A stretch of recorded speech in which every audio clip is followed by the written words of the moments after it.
You're trying to stay up to date with all the weather changes and things of that nature. We have the apps now, though, that make it so affordable. Yesterday was a busy day in the Weather Center, and it was constantly changing.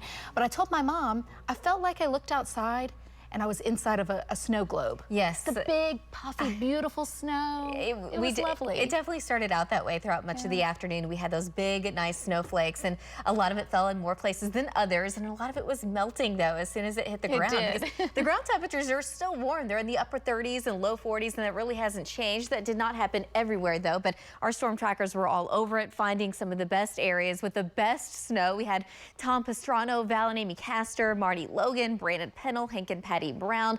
Now, they were all out yesterday, and some really pretty shots. When it was coming down pretty good, and it just kind of looked like a winter wonderland at times. Let's go ahead and go to Links 1 and going to kind of show you what some of these snow totals ended up being.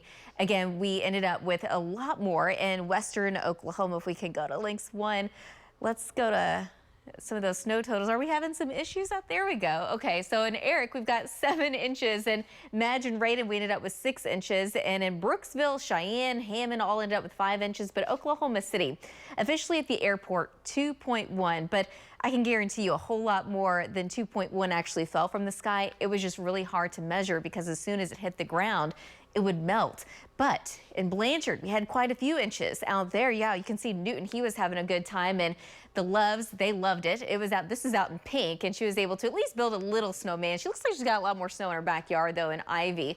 Beautiful shot there, didn't mind the cold or the snow at all. In Edmond, again, at least a few inches in that part of the city as well. And just kind of looking at what's left, we still have quite a bit of snow left in western Oklahoma. All of that white, that is snow still on the ground. We do have some high clouds and some clouds over central and eastern Oklahoma kind of covering up where we do have some of that snow. But yeah, in the meantime, temperatures are at least above freezing. We have made it into the mid 30s. We've got low to upper 30s across north, lots of upper 30s and low 40s across the south, and kind of a mix of mid and upper 30s. We're at 35 degrees at the airport here in Oklahoma City, but we're at 39 already in El Reno with the northwest wind between about 10 to 20 miles an hour, gusts as high as around 25 in the south and west. And looking at the big picture, we've got that area of low pressure still allowing for lots of snow showers really over the Great Lakes region.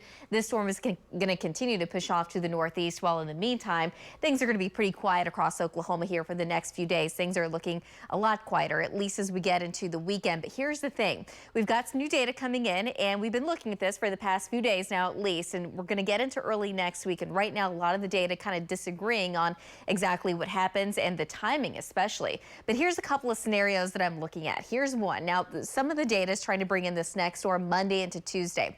If this particular storm kind of holds its own and kind of stays where the track is right now, we're looking at a big wintry mess really across much of the state. With the farther south and east you go, it'd be more of a plain rain.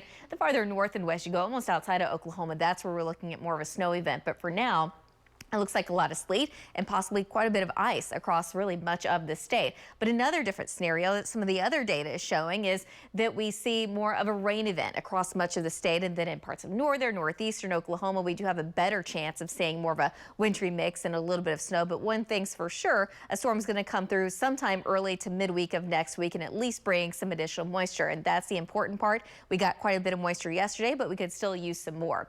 Today, looking for a high of about 43 degrees in Oklahoma City. Low to mid 40s is going to be pretty common across the state, and then overnight tonight we're going to see clearing skies and temperatures drop down into the mid and upper 20s. Could even see about 30 degrees in parts of the southeast half of the state. Tomorrow afternoon, even warmer, but still chilly. Again, it's all relative. 46 degrees in Oklahoma City, 40s and 50s across the west, kind of the same thing across the far south. And then by Friday afternoon, now that wind is shifting to the southwest between 10 to 20, a little lighter in the northwest. Highs in the low 50s in northwest Oklahoma, but 53 in Ponca City, about 50 degrees here in Oklahoma City, and possibly as warm as the mid and upper 50s in southeast Oklahoma, 59 in Durant, 57 in Idabel, and about 55 degrees in McAllister.